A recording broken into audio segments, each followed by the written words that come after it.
तब कथामृतम तप्त जीवनम कविभिरीडितं कल्मषापहं श्रवणमंगलम श्रीमदाततं भुवि गृह्णन्ति ये भूरिदा जनाः।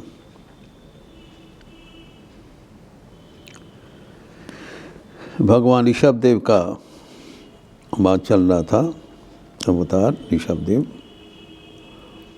हमने देखे हैं कि महाराज नाभि एवं उनकी पत्नी मेरु देवी दुष्चर तपस्या किया और भगवान विष्णु को तपस से प्रसन्न किया एवं वर मांगा, आपके जैसे पुत्र हो जाए। तो उन्होंने कहा, मेरे जैसे पुत्र तो होना संभव नहीं है, मैं ही आपको पुत्र रूप से अवतीर्ण होंगे। इसी अनुसार ऋषभदेव का जन्म हुआ था, जो कि महाराज नाभि का पता था। इसलिए वो बचपन से ही वो पुत्र को अत्यंत आदर सहकार बड़े किया एवं उसकी जो गुण राशि, उनका बलवीर्य, उनका सौंदर्य, स्वभाव, कुशलता, ज्ञान, प्रेम सब कुछ देखकर वो मोहित हो गए एवं सर्व विषय में वो श्रेष्ठ था। इसलिए उसका नाम रखा ऋषभ, अर्थात श्रेष्ठ। एवं उन्होंने देखा कि गुरुगृह में पाठ समापन करते हुए ही अत्यंत अल्प समय में सब कुछ समापन कर लिया। तब उनको राजकार्य में मनोनिवेश करने के लिए दिया, उसमें भी अत्यंत पारदर्शिता लाभ कर लिया। तो सब प्रजागण उन्हीं का जयगान करते रहे। तो बचपन से ही उनको इसी कार्य में प्ररोचित करते हुए महाराज नाभि का अत्यंत प्रसन्नता हुआ एवं भगवान उनकी प्रार्थना पूर्ण कर लिया। इसलिए उन्होंने सोचा उनका जीवन सार्थक हो गया। ये सोचकर वह अभी अपने धर्मपत्नी मेरु देवी को लेकर तपस्या करने के लिए निकल गए एवं वहाँ जाके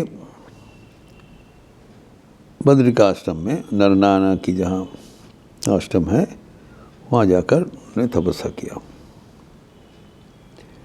तो इधर ऋषभदेव उस समय में पिता के अंतर्धान के, पिताजी के चले जाने के बाद राजकार्य में मनोनिवेश किया एवं प्रजागण को इतना कुशलता से उन्हें प्रजा पालन किया। तो राजकार्य कैसे होता है वो स्वयं भगवान ऋषभदेव होके सिखाया। आदर्श राजा कैसे बनता है एवं प्रत्येक व्यक्ति इतना खुश थे, इतना आनंदित थे।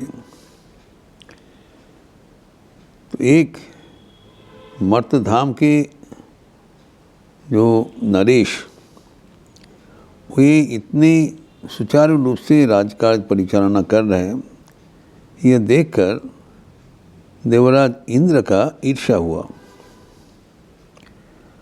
उन्होंने सोचा, वो तो देवराज इंद्र है,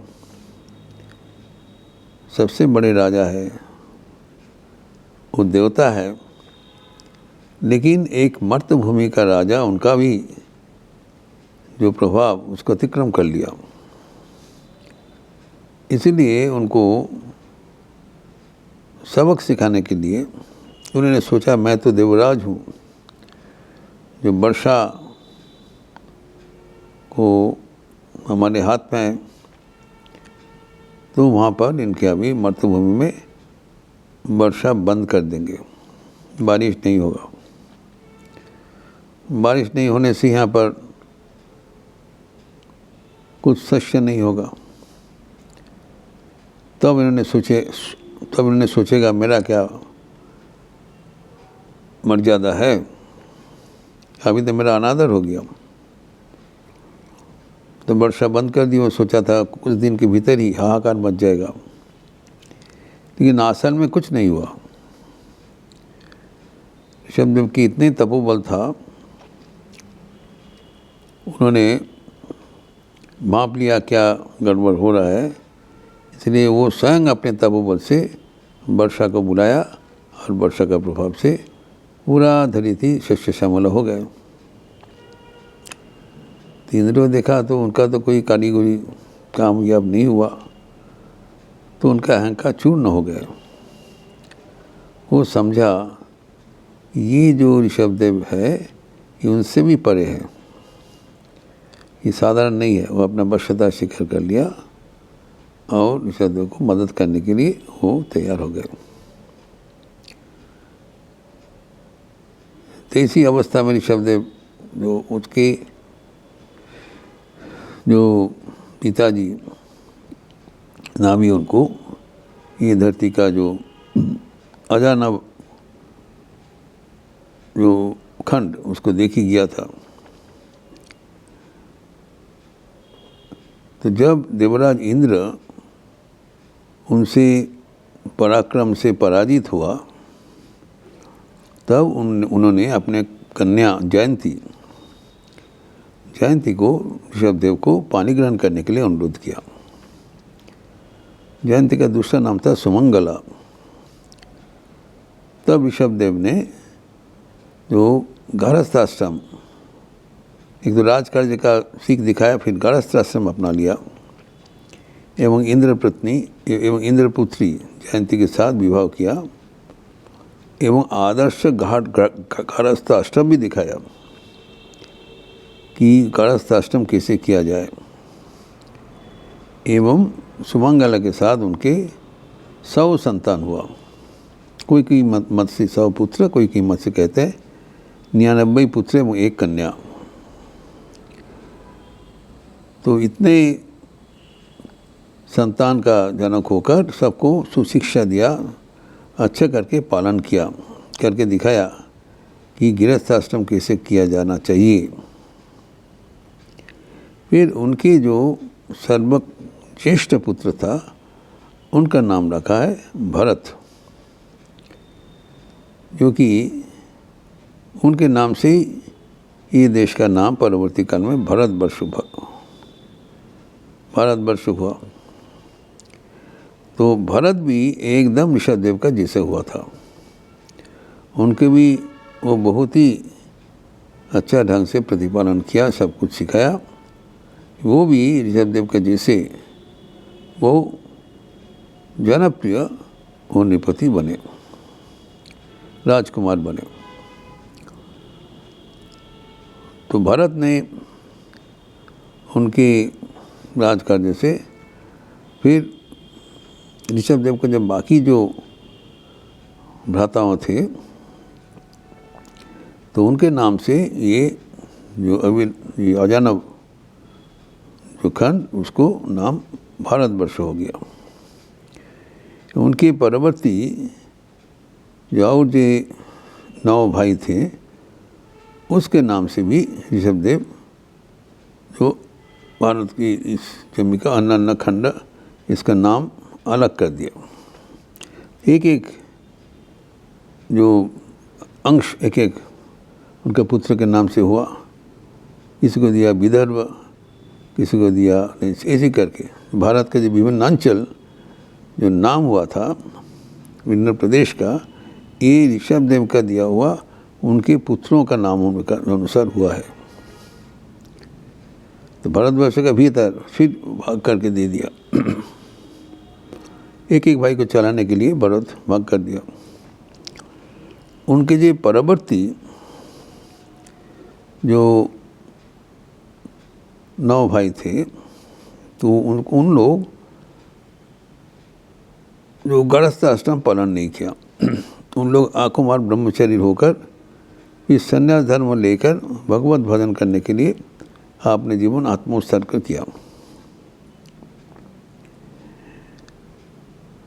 ये सब ऋषभदेव के जो संतानगण का एवं उसके आगे जो उनका जी 81 पुत्र थे, उन लोग आदर्श जीवन यापन करते हैं। माता पिता को कैसे श्रद्धा किया जाए, कैसे शास्त्र कार्य कर लिया जाए, कैसे पूजा कार्य किया जाए, ऐसे करके अपने जीवन में करके आदर्श ब्राह्मण बने।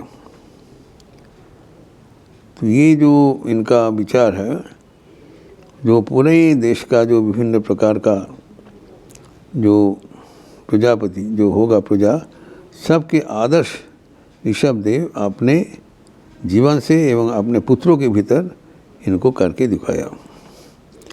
एवं पुत्रों को जो शिक्षा देते थे वो है बहुत ही मार्मिक शिक्षा।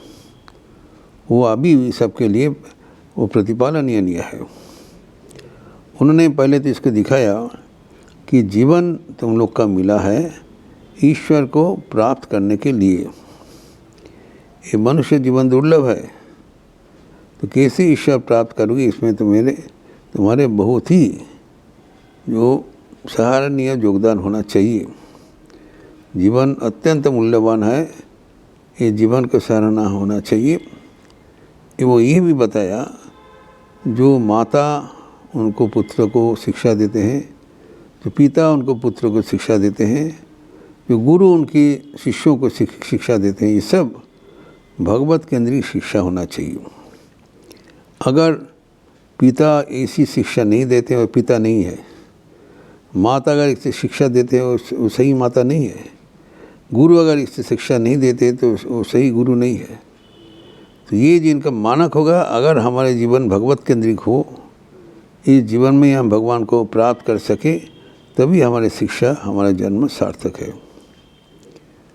तो इसी करके प्रत्येक उनकी संतानों को उन लोग आध्यात्मिक जीवन में उद्दीपित किया। एवं जो उनके बाकी जो शिष्य संतानगण थे, वो अपने अपने स्थान में खड़े होकर अपना अपना जो कर्तव्य वो निभाया शब्द। और उनके जो सबसे बड़े भाई भरत, वो आदर्श जो राजत्य, आदर्श राजकार्य वो पालन करते हुए एक आदर्श भारत भूमि को प्रतिष्ठान किया। हमारे जो भारतवर्ष का जो आदि जो कथा है, वो सब कुछ भगवान के आविर्भाव के अनुसार, उन्हीं के निर्देश अनुसार हुआ था। ये कोई साधारण मानव का प्रवर्तित नहीं है, ये स्वयं भगवान का है। इसलिए ये हमारे अत्यंत गौरव का, अत्यंत प्रसन्नता का कारण है। इस प्रसंग और भी आगे विस्तार करते हुए हम अगले दिन चर्चा करेंगे। ओम शांति शांति शांति। हरि ओम तत्सत। श्री राम कृष्णार्पणमस्तु। आज मंगलवार का अवसर है। संध्या के उपरांत हनुमान चालीसा होगी,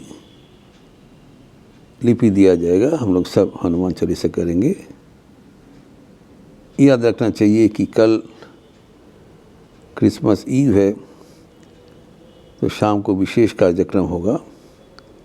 ये प्रोग्राम एवं सुबह श्रीमद स्वामी श्रीधरनाथ जी की महाप्रयाण में उनके लिए विशेष पूजा, साधु भंडारा एवं भक्त सेवा होगा।